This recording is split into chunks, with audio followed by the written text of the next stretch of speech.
edition of program, the Fatu Network News Review program.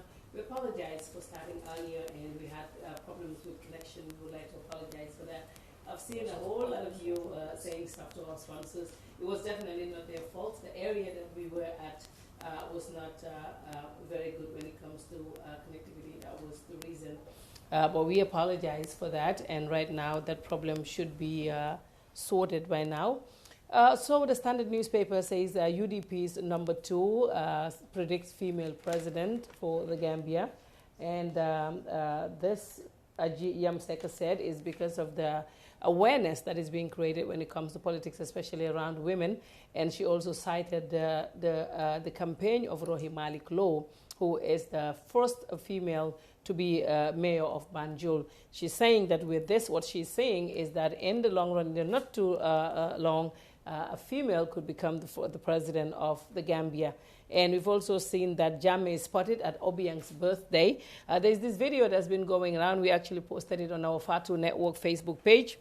Actually, this is a guy who was always the center of attention. He's the one who everyone would clap for, and now the tables have turned. He's the one at the back clapping for the Obiangs. It was actually Obiang Senior's birthday, and his son, Obiang Junior, who's always very, very active on social media, especially on Snapchat and Instagram, posted that video.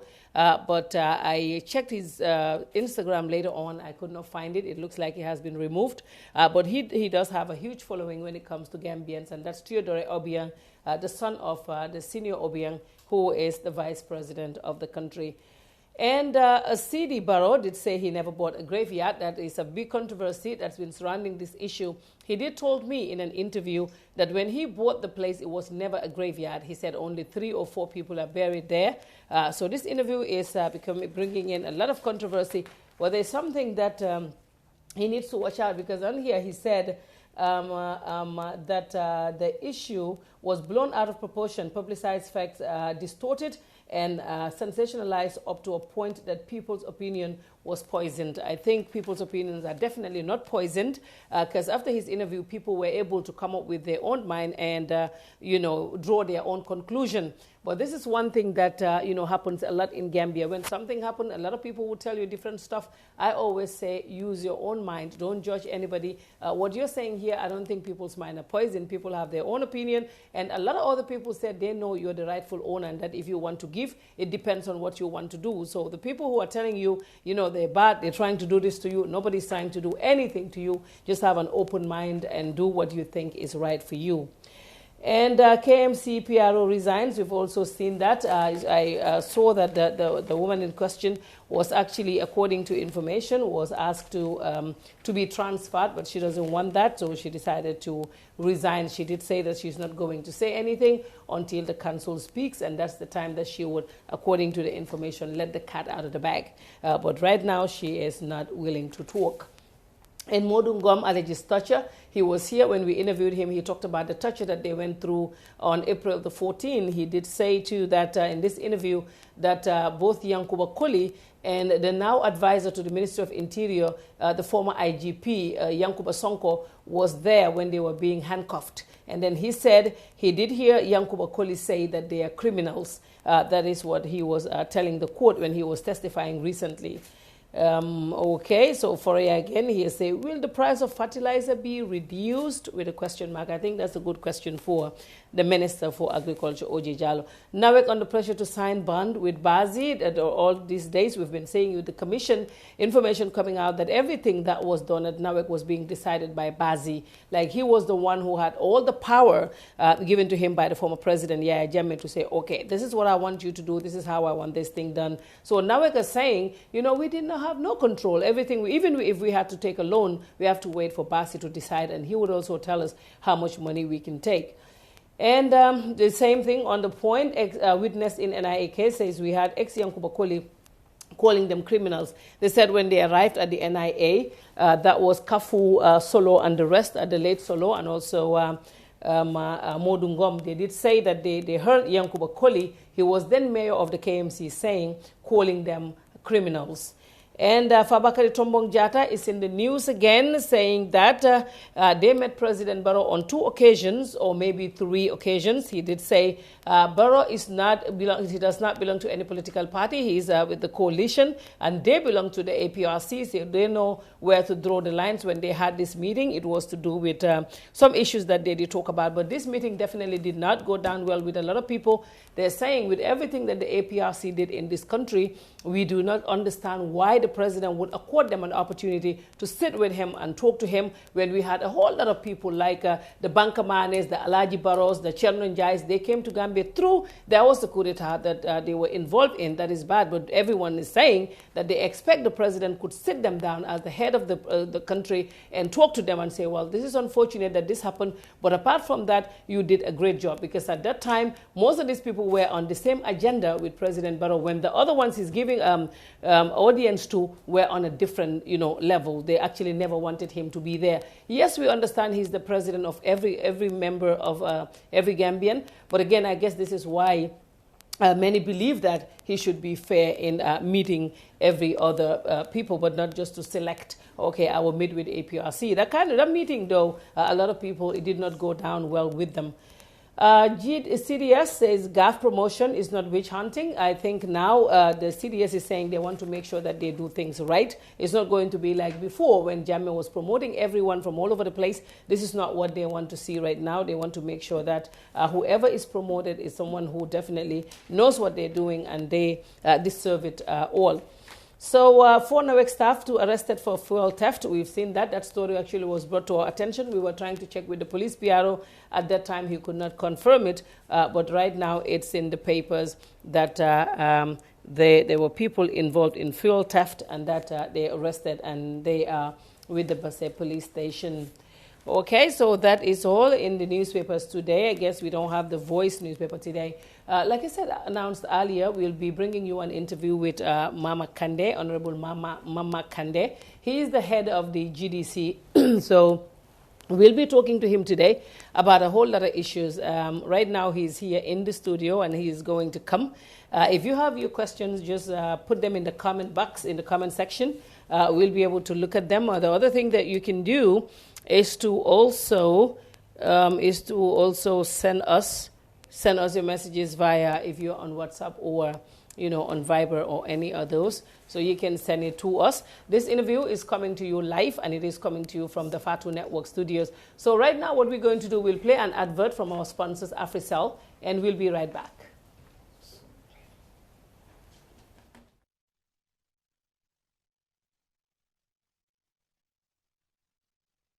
Get 1 gigabyte for free just by replacing your SIM card at any AfriCell outlet with no loss of contact. The cost of bundle from the 3G SIM card is the same for the 4G SIM. And guess what? With the 4G SIM card, you can also connect to the 3G network as well. This is so cool.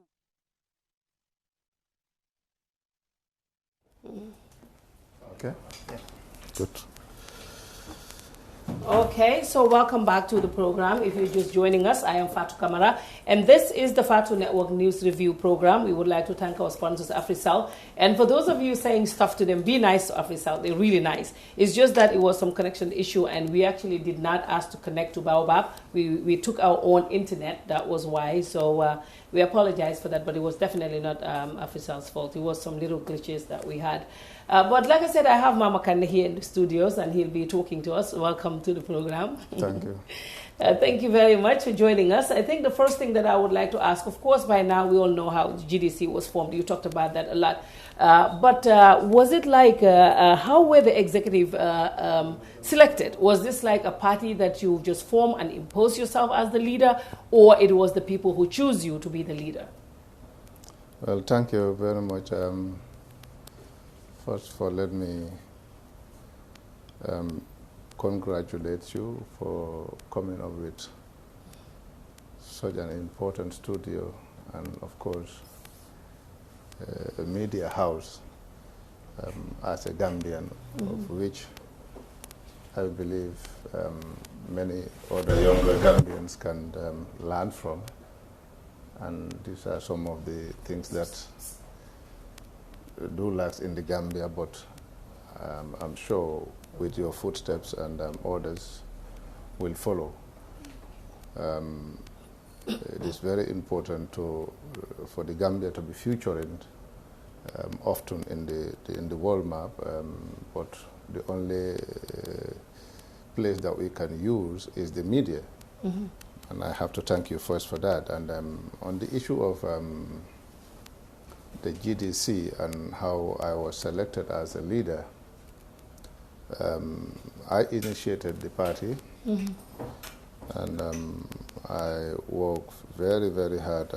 This is not an issue of 1 or 2 years' time, but I have been working long before the party was announced, to register a political party. Mm-hmm. After I left the APRC.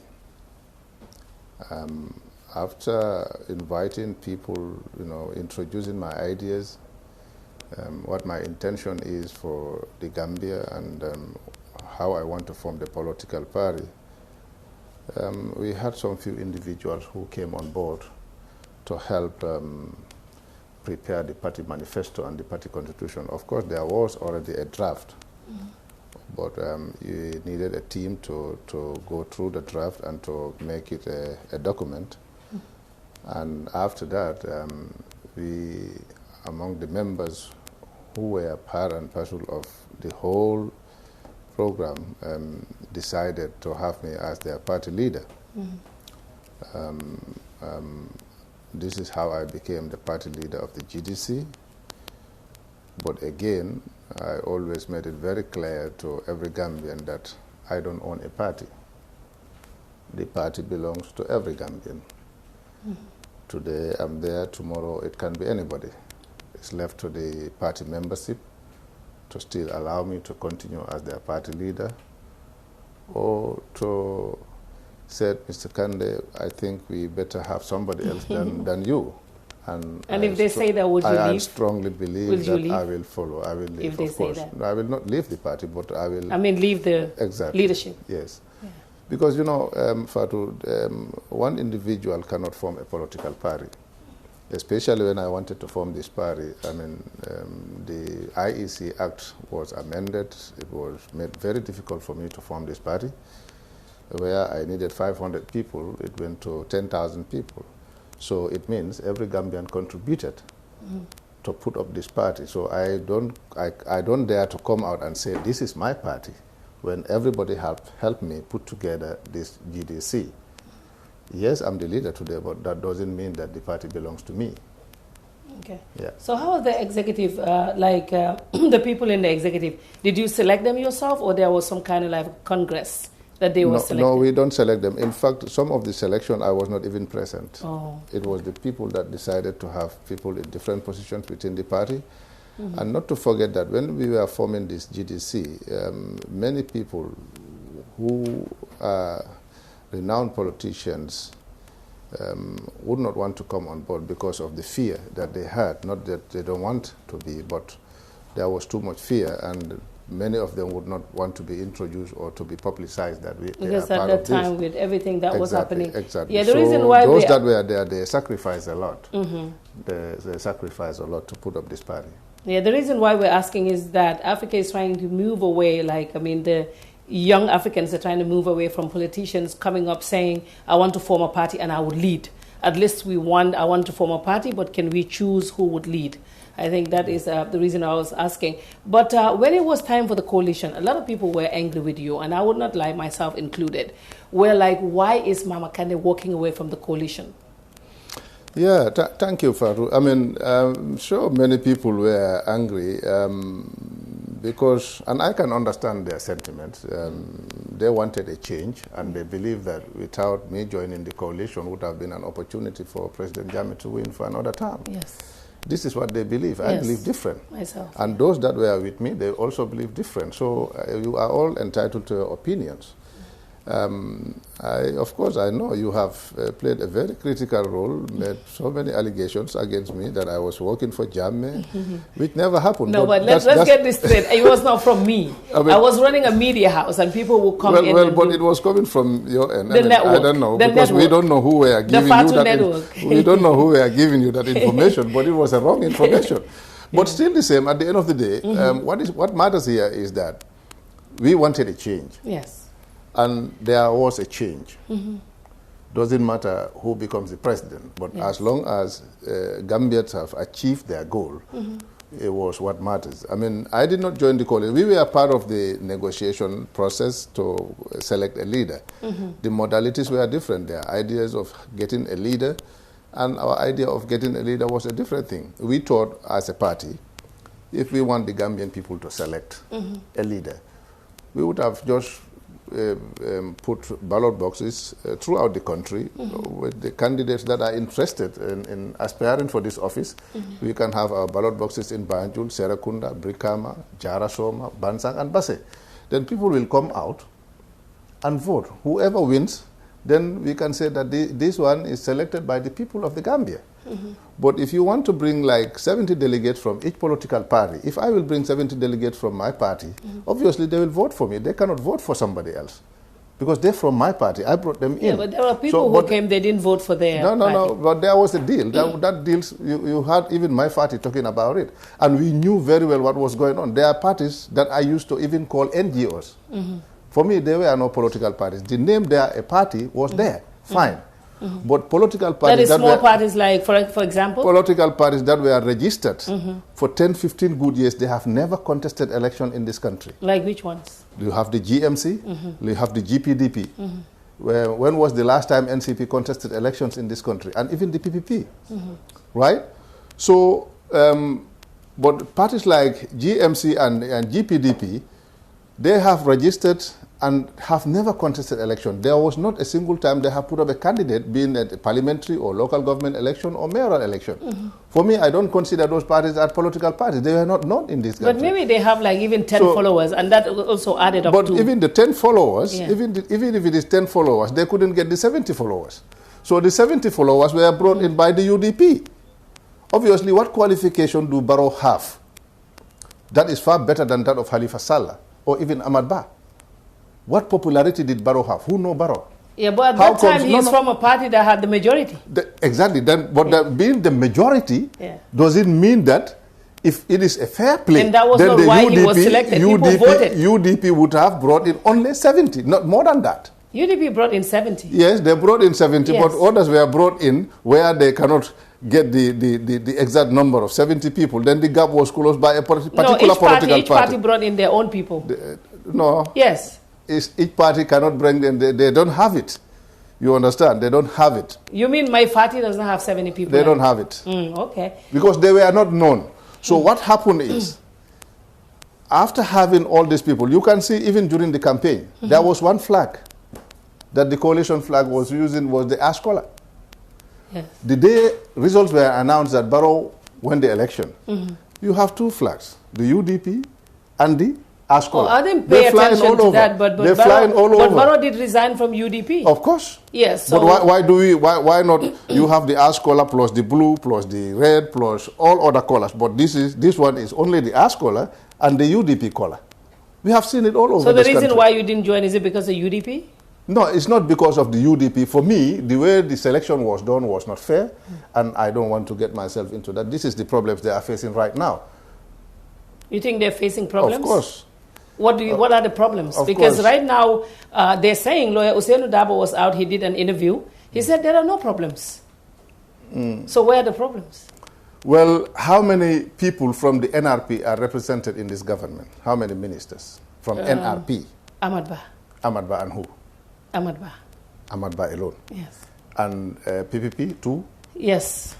PPP, 2? Yeah, Fisheries and OJ. Exactly. Yes. And GMC? 1. Nobody yet. Yeah, he's not there anymore. He's not there anymore. Yeah, he's not there anymore. And GPDP, 1. Yes. UDP, how many? UDP, they have finance, and they have foreign affairs, and they have lands. 3. Yes. So this is all they have. And the ambassadors? Yes, well, yes, they are. So I'm telling you, if the they ambassadors, have, whatever, doesn't matter whether the UDP was the biggest party there or not. We all believe among them, yes, UDP was bigger, right? We know this, but when they formed the coalition, there was no big party. There was a coalition. So I think what they should have... Yeah, but you did say that those others are small parties. They don't even have more than 10 followers, for instance. But then, so now how do you select 3 ministers from there? Exactly. Maybe they don't have enough people. Exactly. Because of that, now you are coming to the point. Because of that, because the UDP brought in their people... And they're bigger. But despite that they are bigger, if it was the fair play, then UDP have only 70 people, like 70 delegates, not more than that. If the GMC had 70 like them, why should the UDP now have more people in the government than the GMC? Yeah, but maybe this is something that they negotiated about. Maybe this is something that they talked about. If you listen to Halifa Salah's interview that he gave on the Fatu network, he said Barrow did invite him and say, where do you want to be? I think he said something like that. So if you say, where do you want to be? Maybe that question was put to every other member of the, of the different parties. And maybe GMDP or GPDP would say, oh, we want one. How about that? That could be the case, right?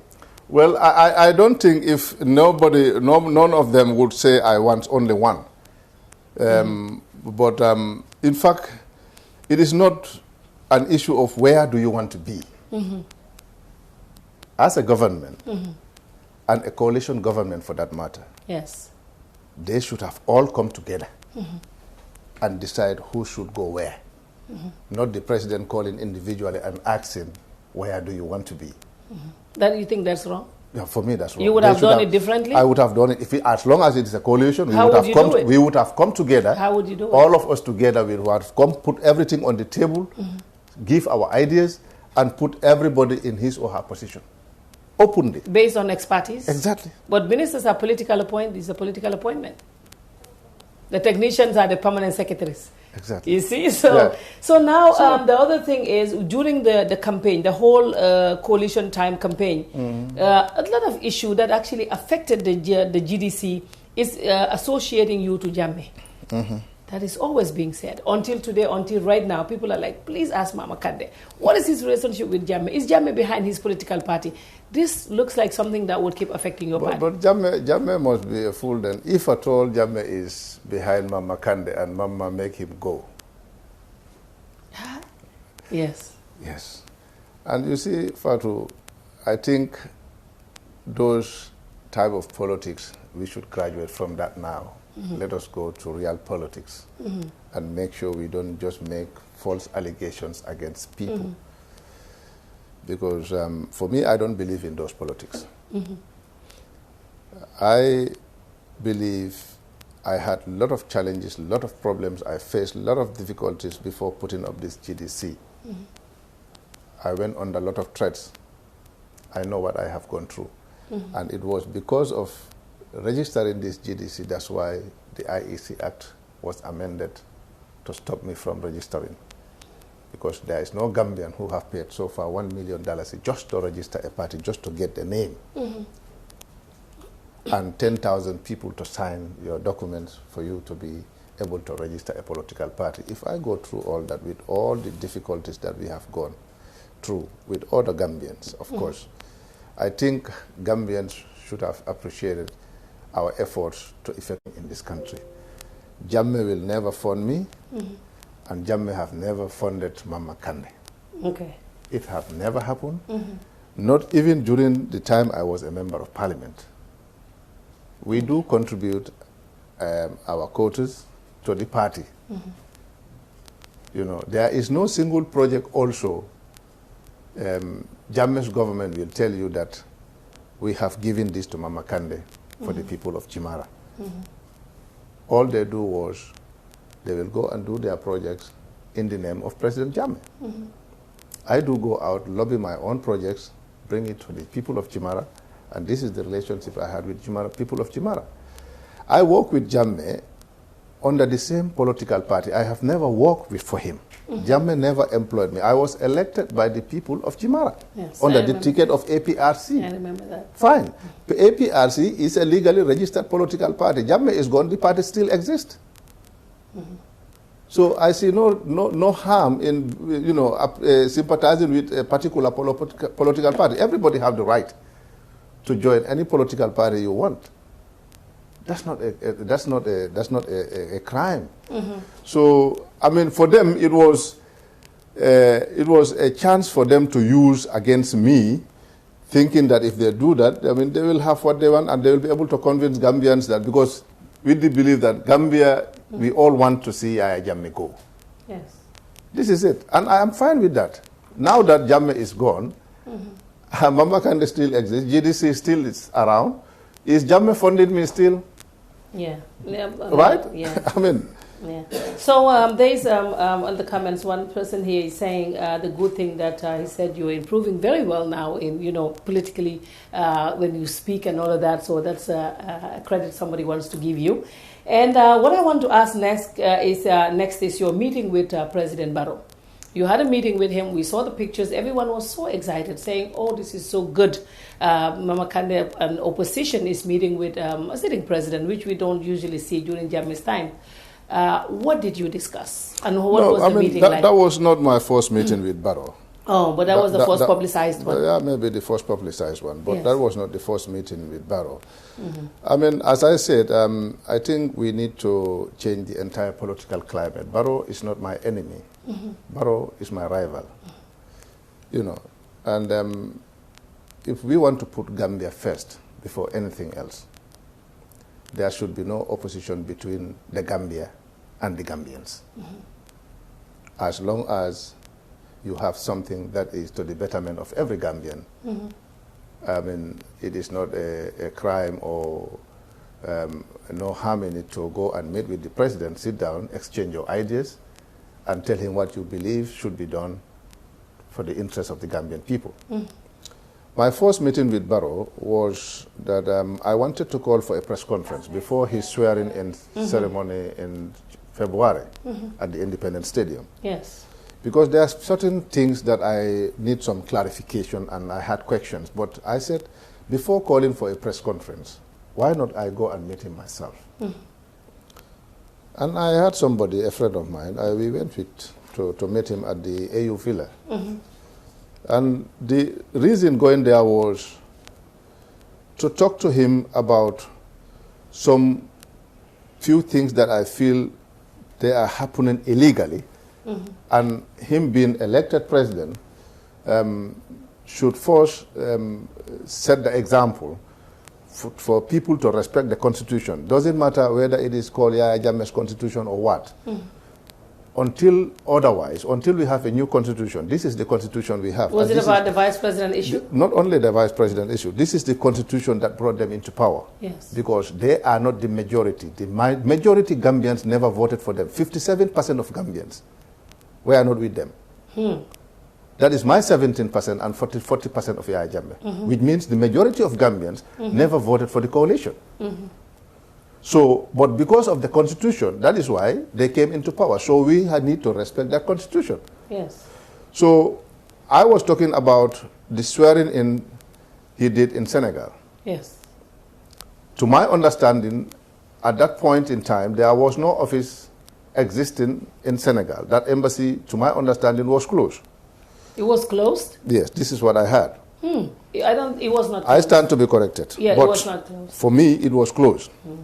Then the question was, what section of the Constitution did Tambedou use that gave him the right to give Barrow an oath of office in Senegal, whereby Tambedou was not even a member of the bench. He is a private lawyer. That is one. The second thing is Section 32 of the Constitution. That is 1997 Constitution, which talks about the declaration of state of emergency. Yes. This is 1997 Constitution, so automatically it was not meant for Barrow. Those that drafted the Constitution, one of them is lawyer Ousainou Darboe. That section of the Constitution, as long as it was not meant for Barrow, and it was not meant for election 2016, it was meant for when we arise at a situation where it requires for a state of emergency to be declared, then that section would have been used. And at that point, we have people around the greater Banjul area, all over the country, I can say, went to buy cutlasses. Everybody is keeping their things. So, of course, a cutlass, you don't expect him to attack somebody with AK-47 or a rifle. Yeah. So, of course, you buy it for your neighbor. And our country was surrounded all sides by soldiers. Then I think the situation have called for the declaration of state of emergency. And this was done on the 17th. But people say that because President Jammeh don't want to leave, that's why the state of emergency declaration was done. Right? But when it was declared, we have all seen everything was quiet. Then declaring that state of emergency, it expands the life of the National Assembly for 1 year and that of the office of the President for 90 days. Yes. This was done on the 17th. President Jammeh was still a president. Yes. And Barrow was sworn in on the 19th. So how can you have two head of states at the same time? No, I think Jammeh was supposed to leave. Was it the 18th or the? Yeah, but the moment this state of emergency declaration was made, his term of office was extended to 90 days. No, because that was not valid. No, that declaration was not valid. Why? Because Jammeh already knew that he was... on the 17th, on the 17th, Jammeh was still a president. Yeah, the 17th, but Jammeh knew that he was already asked. He lost the elections. He lost the election. We all know that he lost the election. Yes. There are still interviews where I insisted that it is Barrow who is the winner. Yes. So Jammeh had no business doing that. No, of course, no. I'm not trying to defend Jammeh, but I'm trying to put a point here. On the 17th, Jammeh was still a president. On the 18th, Jammeh was still a president. No, but before on the 17th, but what I'm trying to explain, before, let me just say this, Jammeh lost the elections since on the 2nd of December. Yes, and he was to leave. He was to go. Far before the 18th. Before the 17th, yes. We knew that. Yeah, and he was to leave. He was supposed to leave. Yes, the 18th. But what I'm saying is, as long as the state of emergency was declared in the National Assembly, right? Yeah. This was on the 17th. Barrow was sworn in on the 19th. Why did they remove the declaration of state of emergency when Jammeh left? But I was the one who called the speaker. Yeah. Now this is live on that was not valid. It was all tricks that Jammeh was trying to play to put himself in power. This is what some of you believe. It was invalid. This is what some of you believe. Yes. What I'm saying is, Section 32 was not meant for Barrow and was not meant for 2016 elections. We should understand this. Okay. Then, when Jammeh left, I called the speaker, asked him to remove the declaration, but let him not do it until Barrow is here. The declaration was removed, Barrow came, he was not sworn in. Why did he went to take oath again at the Independence Day? Yeah, that part I didn't understand why he had to do it again. But I know the fact with Senegal. I can explain that a little bit because I know questions were asked by not only Gambians but some partners who were helping in the international organizations, asking if it was right to do it at the embassy, and they had an answer from experts, people who also know the Constitution and are lawyers. They said it was fine. I'm privy to that. I definitely know about that. Anyway, my question was, yes. Which section of the Constitution did they use? Because we are talking about the Gambia Constitution, not an international one. No, they asked the question. No, they asked the question, is this something that can be doable? And they were advised, yes, this is something that can be done. And experts... Exactly. This was what I was going to ask Barrow, which section of the Constitution they use. Okay. That empowers him to be sworn in. No, he cannot tell me. I mean, he didn't tell me. You said he cannot tell you. He cannot tell me because he didn't tell me. He doesn't know. He doesn't know. So now I understand. So we can move away from here. No, let me finish why I went there. Yes. Then I talked to him about the appointment of Ousainou Darboe. I have nothing against Ousainou. He's a Gambian. Yes. He has all the rights to handle any position, being the president or any ministerial position. But Ousainou was convicted. As long as I understand, Ousainou was not qualified to be appointed a minister at that point in time. Let him give him a presidential pardon that Gambians need to hear. It was a simple thing. All I was trying to avoid was to avoid violating the constitution that we have. Right? Amadou Sane, the same thing. And then I question his appointing Fatoumata Tambajang as a vice president. Fatoumata was not sworn in as a vice president. She was sent to attend the AU head of state in Addis Ababa. Yes. And then I asked him on what capacity.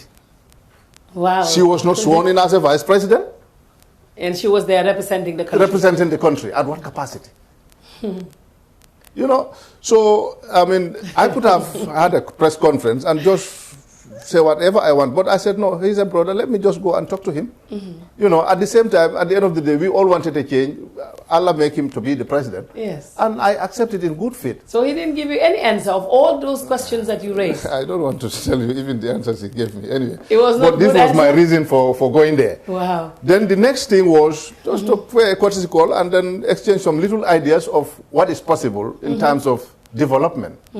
You know, because when there was a protest about the dump site in Bakote, yes, you know, I went there. It was terrible because there was this PIU firing tear gas on people. Some people were wounded. You know, and then I went there and said, let's calm the situation. I mean, this dump site was existing for 40 good years. These people are just coming in new.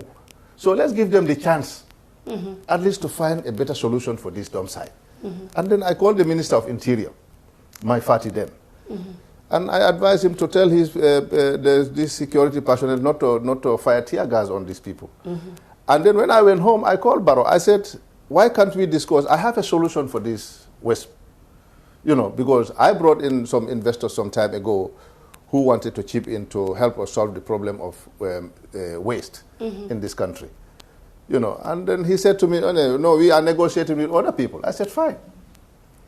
So I offered them. He doesn't want you to help. Well, maybe they believe if I put in something, they'll say it's Mama Kandeh. Mama have already got his name. Yeah, but you're Gambian too. Exactly, but what I'm saying is, why should I be a Gambian that will have an opportunity where every Gambian will benefit from, and then I snatch it on my side? I said no, because I'm not the president or I'm not part of the government. So you took it to them and said, we can do this? Of course, I have offered them. Even I had press conference. I said it. Fatu, you see, I don't have to be a president. God knows who will be the president. But one thing I know that I'm a Gambian. So anything that I can do for a better Gambia, I will go all out to do it. Okay. This is my belief. Okay, so, you know, just talking about the embassy issue, yes, the embassy was still open. And I just want to say, you know, there were times in America when Mexicans will go to, there used to be a McDonald's in the border. So they used to go over there and have a baby. If they have a baby in the territory, the baby is American. Yes. So that's what I mean. So I think it was good. He can still be sworn in Senegal because the embassy is Gambia. So I guess that was anyway, it was a concern I wanted to raise, and then I wanted a question from them. Yes. So, but I said before I put it on a press conference, why can't I mic to his office and just talk to him as a brother? It was good that you raised it, but yes. I heard that during that meeting, shortly after the meeting, you thought, okay, Barrow and I are cool now because you had this photo session that everyone was so happy about, and then you applied for a diplomatic passport. I heard you did, and you were refused one. No, I did not apply for a diplomatic passport because I went to see Barrow. I think I'm entitled to one. I was having a diplomatic passport. When you were in the National Assembly? In the National Assembly. Today, as a party leader, I think I'm entitled to one. I just applied as any other person that can apply for a diplomatic passport. It's not because I visited Barrow. And of course, they gave me the diplomatic passport. Oh, you have one? Yes, I have one. Oh, I heard that it was you were refused one. No. Also, the refused one was the time of Jammeh. Because when my diplomatic passport was expired, I sent it for a renewal, and he refused. Okay. Yes. So you and Barrow, you're all from Mankamankunda, and you all sat in the same classroom, right? Yes. So you should be very cool with each other. Be friends. If you have advice, you can tell him, you know, and stuff. Get him to be quoting the Constitution like you're doing. That is cool, especially from a leader. We want him to do that. So maybe you should be by his side, you know, talking to him more and try to see how you can help him. How about that? No, my belief is not because I'm from Mankamankunda or Barrow is from Mankamankunda. Or you sat in the same class. Barrow, or we sat in the same class. Barrow is a Gambian like me. There could have been anybody else other than Barrow. Yes. But at the same time, he's called our president, the president of the Republic of the Gambia. Yes. I am ready to give my services whenever they need it. And anything that I got that I believe that I should put it on his table, I will do so. So I have no problem, sharing ideas with Barrow. Okay. I believe Barrow have a lot maybe on his table, and then I can learn a lot from him too. It's possible, but he also can learn a lot from me. Yes. So I mean, this has nothing to do of us coming from the same area. Gambia is bigger than Jimara, but Gambia is far bigger than Mankamankunda. So here we are talking about the Gambia. Exactly. Yes. Yeah, that's great to know. But recently there has been an issue about a house that is built in Mankamankunda, said to be the president's house. But Barrow came out and he said, even when I lost elections, when you two contested for National Assembly, he said after that he built houses there. He already had, I think he said, a 9-bedroom. He said this house, they didn't build it from scratch. It was already there. But you coming from that area and very familiar with it, I'm sure you must have passed by Buntikeram. Has this house always been there like that? No, it was never there like that. I mean, Barrow knows what exactly he's talking about. I mean, this house was never like that. Even the fence alone was never like that. I mean, let's just face it. If there is some changes, there is changes, and that's the reality. Yeah, so he should just accept say, yes, and say that, yes. It was never like this before. It can be given to, I mean, for me, I mean, on the other side, for me, it's a little bit too quick to have that kind of structure in there, because it's not a must that Barrow must go to holidays now in Mankamankunda. Yeah, he worked almost 2 years. This is what I'm saying. Yes. I mean, it's not a must that Barrow must go to holidays now to Mankamankunda. You think he does not deserve it? It works to 2 years, but up to now they cannot introduce one single project in this country. So Barrow should not go on leave because he didn't... I mean, for me, if you go to leave, at least first you have to work to go to leave. So he didn't do anything? What did he do? He has his NDP. Yes, that he launched. Okay, right? the NDP. So you think he definitely should not have gone on leave? After almost 2 years, though, you can launch only the NDP. Yes, and there's electricity now. Okay. Yes, right? Okay, no problem. That's all? I think. Anyway, I mean, it's fine. It's fine. I mean, he have all the rights to build his house. I mean, he's a Gambian. He's a president. He said a friend did it. A friend is all possible. A friend. I mean, I think he have some and connection. The lights. He had some connections when he was an agent. Maybe through that. But they didn't do it when he was an agent. Yeah, maybe.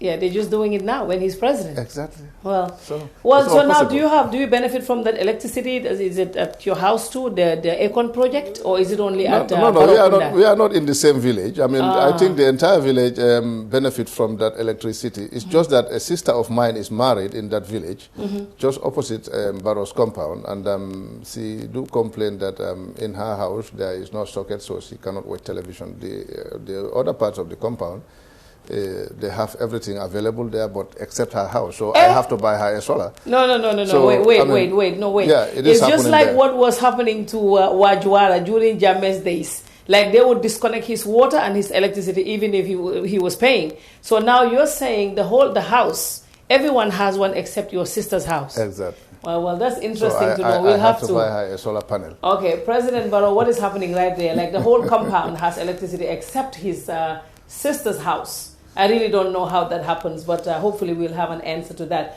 So now the Barrow government, there's a lot of talk about corruption. People are saying, oh, these people, they're all building houses, they're doing this, they're buying cars, they have a lot of money, they're going on Umrah 2-3 times, and all of that. But there's definitely no evidence. I didn't see any yet. Like I didn't see anything that would show us a trade, let's say, okay, it went through here, or this and this. What do you think about that? Do you think there's corruption? You didn't see any evidence. When did they came back from Umrah? What are they going to do there? Well, they said they had meetings there, and then they also perform Umrah. That's what they told us, the press release. They should have said it that we are going for a meeting, not an Umrah. So you think they lied to us? Everybody understand that they went for Umrah. This is the information we've got. So there was no meeting? We don't believe so. What was the outcome of that meeting? Did you ask? Well, they didn't say it. They should have tell us that we went for this meeting and this was the outcome of the meeting. Yes, if they went for a meeting. Okay. But even if it is meeting, why this big delegation? I think the flight, I understand, the plane was only 25-seater. Yes, some went in advance, but I think 25. So they were able to fill that 25-seater flight. It looks like it. But the other thing is, when it comes to Barrow's presidency, right now, definitely, to be honest, there's a lot of talk around town. Oh, this guy Barrow, he's not talking to people. He's not doing A. He's not doing B. He's being cozy with APRC. How would you gauge his performance since he came to power? Well, I think Barrow is very quiet. Has he always been like this? No, I don't think so. No, you went to the same school, right? Yes. Class. But when I mean very quiet, he is not somebody that doesn't talk. He talks. But why is he not coming out when something happens in this country? Why is he not communicating with exactly. the people? Yes. That is one. The second thing is, so many things happening. In fact, what is happening right now in Gunjur, you know, with this problem of Chinese citizens, Senegalese over there, I believe Barrow should have just come out of his office and speak. And go out there, visit the place, see exactly what is happening, so that he know what the Gambians are complaining about. Before, you know, they went ahead and arresting people, taking them to the court. You know, it's not telling well. I mean, before going to court is the last thing that you can do. But what he should have done first was, when, you know, these problems came on his table, he should have said, look, let me send a delegation there, or let me go myself and see, to get first-hand information of what is happening exactly there. But so many things are happening in this country. Nobody from his government are talking. They are not addressing whatever situation. They are not communicating to the people. They're just quiet. Yeah, that's true. All you can see is that they are flying, coming, going, coming. That's all you know. They're too busy. Maybe they're trying to get money, right? They seem to be very busy. They've already got money. They seem to be very, very busy. No, right. So now the other issue that I want to draw your attention to recently, the 1.4 billion that was pledged by EU. Do you think this will be put into good use, or they're going to be flying more? Fatu, you know what I mean? I don't want to talk too much about that 1.45 billion euros, because it's a pledge. It's not yet on our table. Yes, 50%. There are already monies that are given to the Gambia since Barrow government took over. Yeah. And we're not talking about that. Why should we keep ourselves busy debating on monies that are pledges, which did not reach it? Are we trying to divert people's mind onto what we've got already and focus on something that is pledged to the Gambian people? Let us discuss about what we've got already so far. I mean, since they came into power, where are those monies? What are they doing? Have they done something that we can see? Because I saw him when he was putting laying the foundation stone of this conference center, or yes, saying New Gambia. That's not their project anyway. He knows that. I mean, that's not his project. No. The Chinese, the conference center, and the Chinese. Let him go and ask Nene Magdol and how that project came in. So that's all by Jammeh government. Of course. Well, because the OIC program was already there, I guess that's why. Exactly. Yes. Was there before they came in, right? Okay. So which project? So you think Barrow did not implement any project at all? We should discuss. Well, I have seen the wife launching boreholes instead of the government. I mean, the wife launching boreholes, gathering people all over, saying that we have dug a borehole for this community here. You think she shouldn't do that? She has a foundation. She has a foundation. Yes. But the bigger foundation is the Gambia government. What have they done? Before giving a foundation to an individual, this is a family matter now, it's not a government. Before giving a foundation and that opportunity to a family, because this is a family, what about the government? Yeah.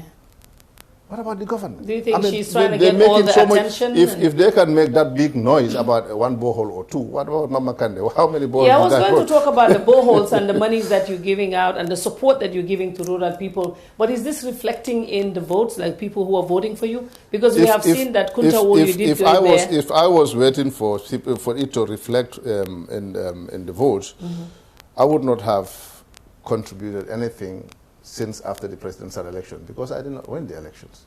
You will wait until the next one. Exactly. But what I'm saying is, I said I don't have to be. What happened in Mankamankunda? You lost this time around.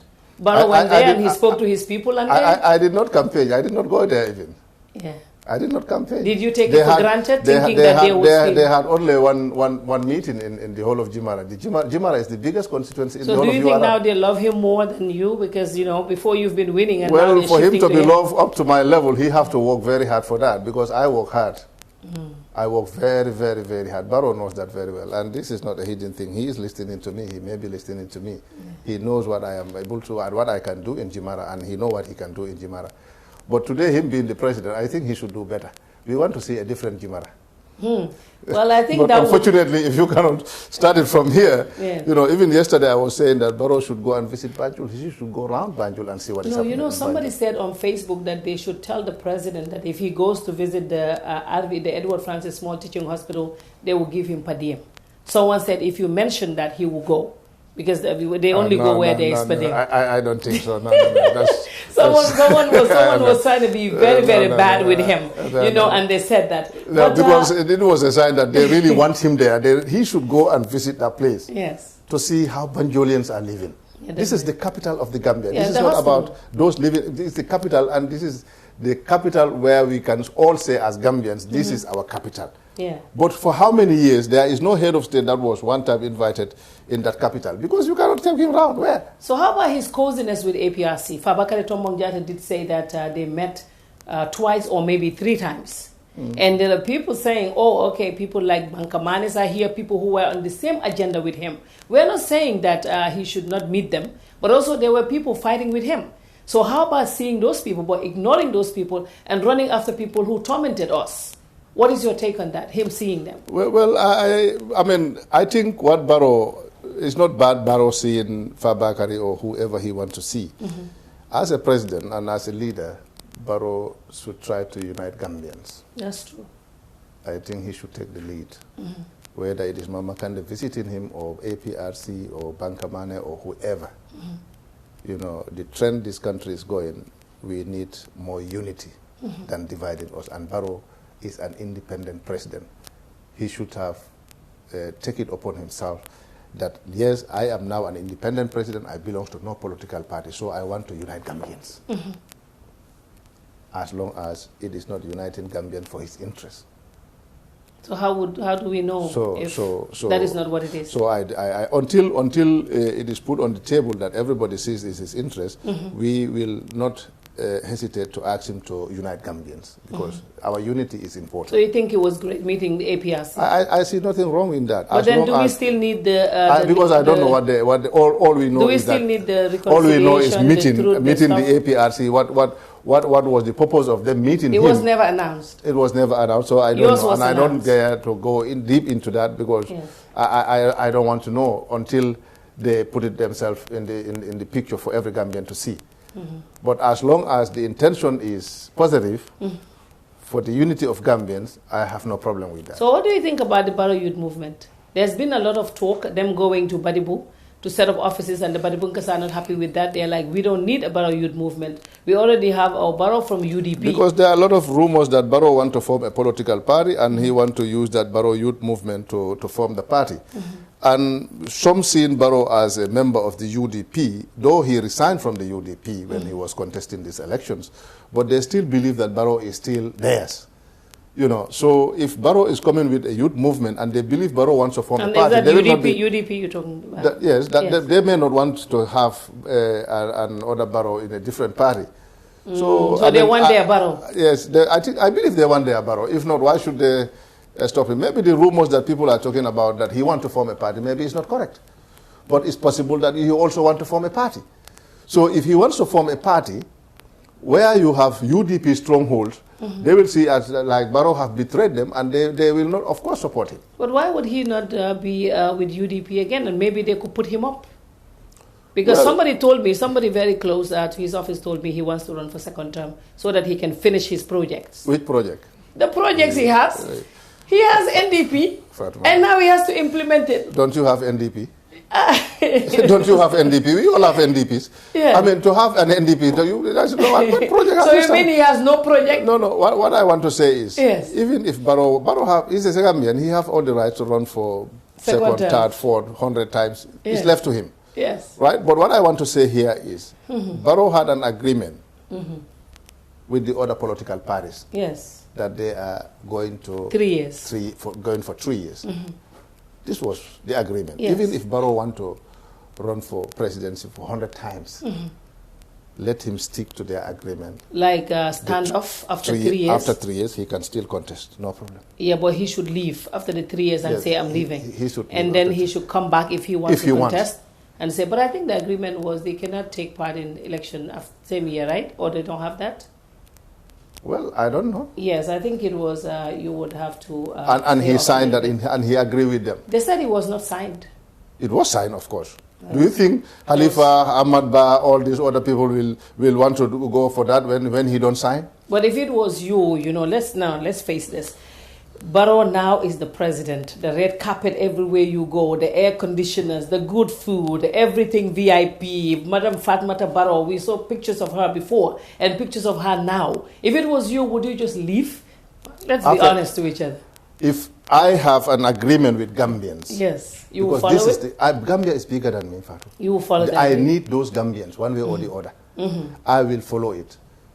And I'm saying this very clearly. Maybe OJ is listening to me. OJ offered me if I can lead the coalition for 3 years and I will not contest again. I said no.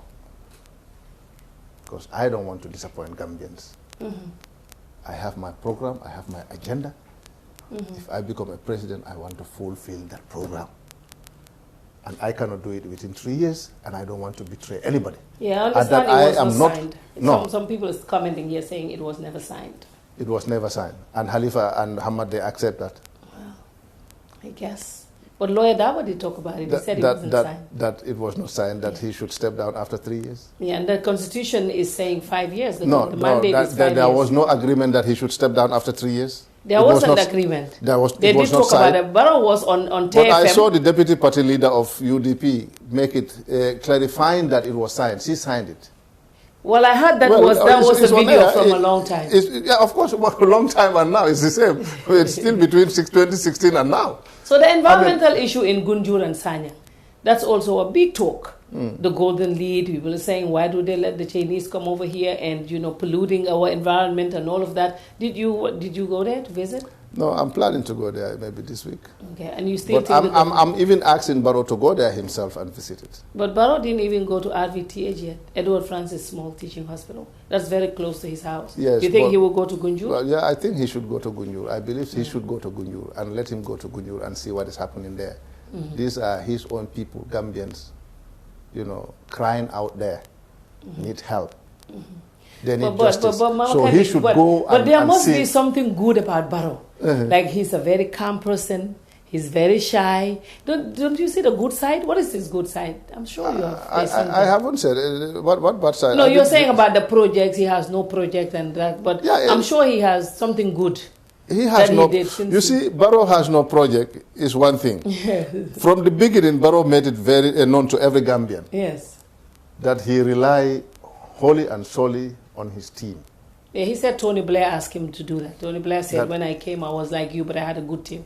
He had a good team. Yes. Okay. Yeah. So we expect the team to help him put up something. Yeah, but the team might also be too busy with their ministries. Yeah. Because there's a whole lot to be done. So this is going to be a very difficult situation. How about the economic forces? You think they should leave now or be here for a little bit? Well, you know, that is a security area of which I don't want to get myself into. Barrow knows better why he wants to keep the security forces here, the economic forces in the Gambia. That is reason best known to him and his cabinet or whoever within the system. All I know is that they should also, because I understand that Gambians in the army, they are resigning very often now from the Gambia Armed Forces. They're resigning? Yes, this is what I heard. Okay. I had people talking about it every day. I will still do my findings to know if this is real or not. But I think they need to look into the security aspect seriously because we don't feel secure in the Gambia. Well, I think now it's getting better. Before there was a lot of robbery and stuff, but now a lot of robbery, a lot of killings, you know, left, right, and center. I mean, and I think they need to do better because Gambia is not known for violence. Gambia, we are always proud Gambians when we go out of this country. we call ourselves that we are coming from the Somalian coast of West Africa. Yes. It's all because of the peace and stability that we have here. So I think Barrow and his government, they need to work very, very, very hard in terms of security. Now I'm trying to rush so we can wrap up this interview because we took all your time today. The case of Omar Toure is a gentleman from Gunjur who is said to have called President Barrow a liar and a hypocrite, and he's in court now facing sedition charges. What is your take on that? Because people are saying, in as much as his freedom of expression is a democracy, he should be respectful to, the leader. Well, I don't support people that insult. You have your right as long as you are not stepping on me. You don't have any right to step on me. Which right do you have to step on me? So I am totally against anybody who is insulting whoever. Abusive language is really very bad. But also, the same Mr. Toure was arrested by some security personnel. Those security personnel are human beings like Mr. Toure. They are men like Mr. Toure. Why do you think Mr. Toure will allow these people to pick him from wherever he was, put him in a car, and take him wherever they want to take him? It's because they are empowered by the rule of law. And Toure also accepted because of the rule of law. So I think both of them here now should respect the rule of law, not to beat Mr. Toure or torture him. The rule of law is there to decide on what to do next. I think the rumors and information I was getting was that he was tortured, he was beaten, he was videoed, and I think all these things... The police said that was not them. They're investigating that case. That's what they told me. It was not them. Then who beat him? They said they're investigating. Yeah, that's what the police said. Fine, let them investigate, but I think nobody had the right also to torture him for what he has said. That's true. The law is there, let them take him to the court. And then the court will decide at the end of the day. So how about this Tandene issue? You went there and you offered a piece of land to Barrow guy, Sidu Barrow. But now there is this talk. One, Sidu Barrow did say that he never even spoken to you about it. And two, there's also talk about that he would definitely not take this. That's why you're offering. Because if he comes right now and say, give me, you would not have a place to give him. Is that true? Well, I did not talk to Mr. Barrow because I don't know who Mr. Barrow is. All I know that Barrow's name was mentioned, that he claimed to be the owner of that land. Yes. For me, on humanitarian grounds, because I saw his message that maybe people want to politicize this, I went there wholeheartedly with a clean heart, whether the Manjagos will vote for me. There is no guarantee that somebody will vote for me, because when you go to the ballot box or to the polling station, you there alone. And there is no mark in your face or wherever in your body that you voted for Mama Kandeh. So it's not about voting for me. It's about Mama Kandeh being a leader today, and anything of this nature, when it happens anywhere, if I'm available, I will try myself to be there. And that was the reason why I went there, sympathized with the Manjagos. And also, I have seen all the graveyards within the cemetery. I went around, I've seen everything. Obviously, that place, if me, I will not even want to have it as a garden, and you have vegetables in there. I saw it. I think Mr. Barrow himself, I'm sorry to say, but I have nothing against him, and I'm not trying to politicize it. I have offered him, if that is not the only area he wants to have a land from, he only wants a garden and where he can farm. Yes. I will give him a land the same size of his land. On the road like his is? It doesn't matter. All he needs is a farm. It don't have to be on the road. It don't have to be So did you reach there. out to him now? No, because when I put the message, I knew the message was reached to him. And it is not bad if I can have his contact. He can also try to contact me if he really want to leave that place for those Manjagos. I have no problem giving him this land. How about members of your... It's not, I'm just not trying to make a story here. It's real. And I went there wholeheartedly with a clean heart. Yes. Members of your party arrested in Jimara, they go into court right now. Well, yes, it is very sad, Fatu. I mean, that's why, but as long as the case is in court, yes. I want to reserve a lot of things and to see what is going to be the outcome of the court. But I feel a very, very big foul play in this, because I was there myself, you know, when the results were announced. Of course, when you win the election, you will be happy. Yes. But these people, because of Dusano and our candidate were coming from the same village, that is Korojula Kunda. You know, when they came to my house in Sarabirom that same evening, the advice there was, let them not go to the candidate's village until tomorrow, the next day, because it's already late. It's all trying to avoid conflict or issues that can, you know, bring a tension between them. So they have to put this man on a motorbike and take him home, all to avoid. But who is there to tell you that, I mean, they don't have the right to celebrate?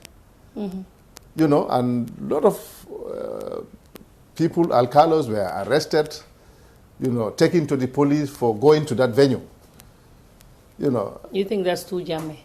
This is more than jamme. What we fought against? This is more than jamme, because I don't remember anywhere where alcalos were found in celebration and then picked up just like that. They don't know what they have done. And they uses the president's brother's vehicle, and the vehicle had an accident. No police went to the scene, and the vehicle quickly was removed from that place. Yes. And taken home. The police confirmed that there was an accident. Yes, there was an accident, but there is no police report because no police went to the scene. And very often you had even 2 cars crashes here, just a little. The police will come, they start to do their measurement because they prepare their report. Why this time? And people were wounded. They were wounded, taken to hospitals. From the hospital to the police station, that they have to give statements of which they don't know even. So why they were brought there. So it's very sad. I mean, I don't want to see this happen. In fact, Barrow said he's coming from Jimara. Yes. Why doing that? So the people of Kuntawur, I heard it's been said that you won in Kuntawur because of the rice that you gave out and stuff. But there's also talk about stuff that was given to Kuntawur by the government and it's not being given to them. I don't know if you've heard about that. Well, that is people's opinion. I mean, I won in Kuntawur because of rice. I mean, it's their opinion. I don't believe that. I mean, giving them rice doesn't stop them to vote for the candidate of their choice. Yes, they have all the right. They have all the rights. Even if I am giving you every day, Fatu, you have the right to vote for the candidate of your choice. Yes. I was not bribing anybody. I just went there. People were in need, and I think I can help. And I went to help. So do you think you do, somebody said I should ask if that is, if you do those things to score political points, like if you hear, okay, something is in Kuntawur, then you go to Kuntawur. Something happened in Tanene, you go to Tanene. Do you do that to score political point, or you're just doing that for humanitarian purposes? No, I'm doing that for humanitarian purposes. And I have been doing that long before today, Fatu. You see, I want Gambians to change the entire political climate. It is not about you being a politician, you just come make too much noise to the people. People have been voting for years, since independence to date. They haven't, you go around these provinces, up country. You know, it's very sad when you see people using donkeys or horses to fetch water. Yeah. It is sad. And you think of the today's world technology and whatever, it is just possible. It's just a click for a government.